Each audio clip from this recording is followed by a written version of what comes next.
Mon livre écrivait dès mai 1830, ce royaume d'Alger ne sera pas seulement une conquête, ce sera une colonie, ce sera un pays neuf sur lequel le surplus de la population et de l'activité française pourra se répandre.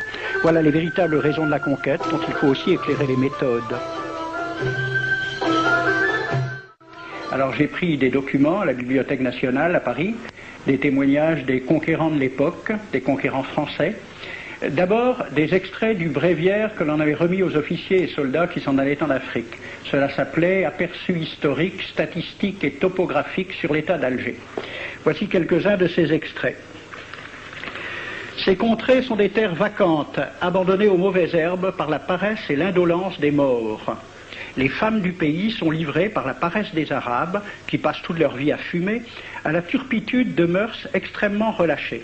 Elles n'ont pas de religion. Beaucoup doutent qu'elles aient une âme immortelle et croient qu'elles ne sont faites que pour la reproduction. Le climat aidant, les femmes sont nécessairement disposées au plaisir. Alors, allez-y, des terres vacantes et des femmes consentantes qui n'attendent que les soldats français.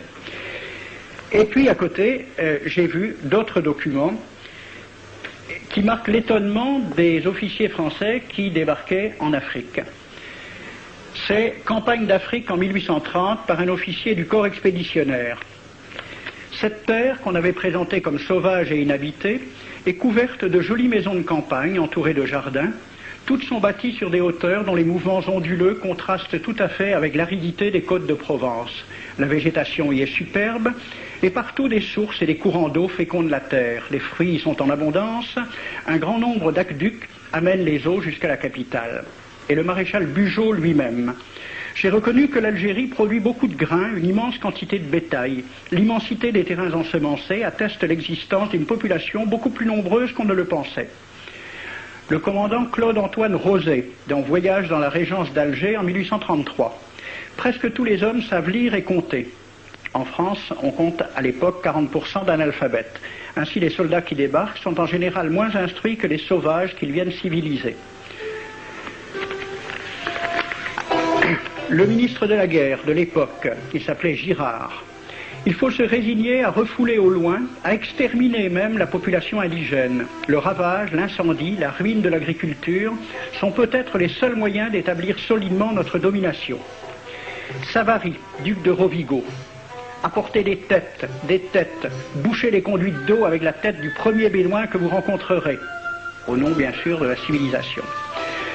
Christian, dans l'Afrique française, un détachement de l'armée parti d'Alger surprend la tribu désarmée des Olifias et massacre sur le champ tous les hommes, femmes, enfants, sans distinction. On parlera de 12 000 morts. Les troupeaux raflés aux Olifias seront vendus au consul du Danemark. Quant au reste du butin, il fut exposé au marché de Babazoun. On y voyait des bracelets de femmes encore attachés à des poignets coupés et des boucles d'oreilles pendant à des lambeaux de chair, au nom de la civilisation. Le colonel François de Montagnac.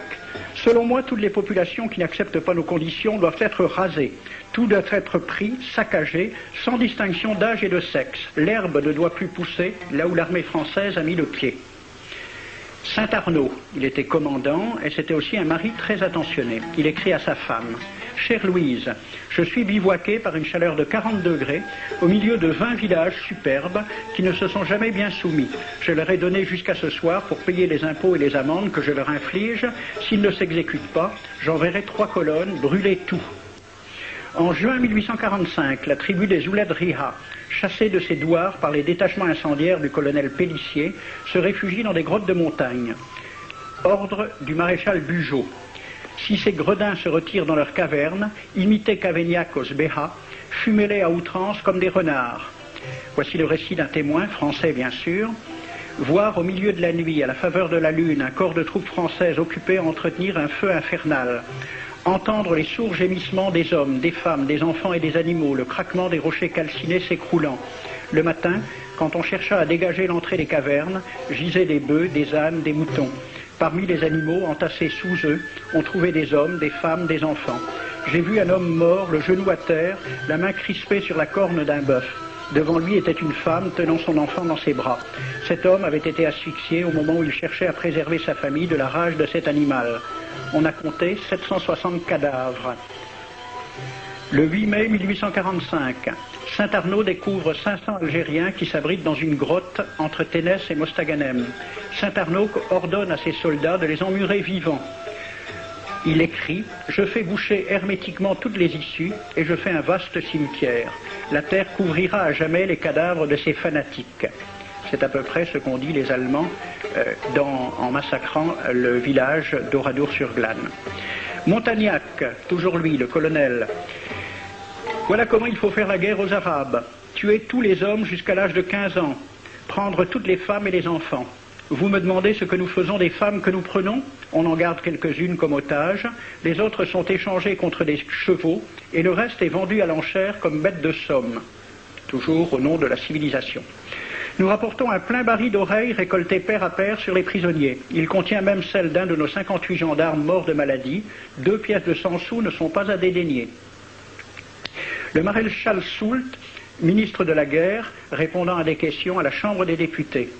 En Europe, un tel acte serait horrible et détestable. En Afrique, c'est la guerre même. C'est la guerre même, c'est du moins ce que dit le ministre français, mais en face, voici un décret pris par l'émir des Arabes, l'émir Abdelkader. Tout Arabe qui amènera vivant un soldat français recevra pour récompense la somme de 8 douros. Tout Arabe qui aura un Français en sa possession sera tenu de le bien traiter et de le conduire le plus promptement possible, soit devant le califat, soit devant l'émir lui-même. Dans le cas où le prisonnier aurait à se plaindre de mauvais traitements, l'Arabe n'aura droit à aucune récompense. À la lecture de ce décret, question d'un soldat algérien, quelle récompense pour un prisonnier vivant? L'émir répond 8 douros. Et pour une tête coupée, l'émir répond 25 coups de bâton sur la plante des pieds. De quel côté était la civilisation? J'ai donc fait ce film avec les citations et des dessins et gravures qui étaient à la Bibliothèque nationale à Paris, et j'ai proposé le film à la Ligue de l'enseignement pour qu'il soit projeté dans les lycées et collèges de France et de Navarre. La Ligue de l'enseignement l'a refusé avec cette appréciation. Quoique très correctement réalisé et basé sur des documents indiscutables, ce film va à l'encontre de toutes les idées qui servent de base à l'enseignement de la pénétration française en Afrique du Nord, ce qui rend sa diffusion impossible. C'était reconnaître que l'enseignement n'avait pas pour but l'éducation, c'est-à-dire l'ouverture vers la réalité, mais l'endoctrinement au service d'une idée politique, ici le colonialisme.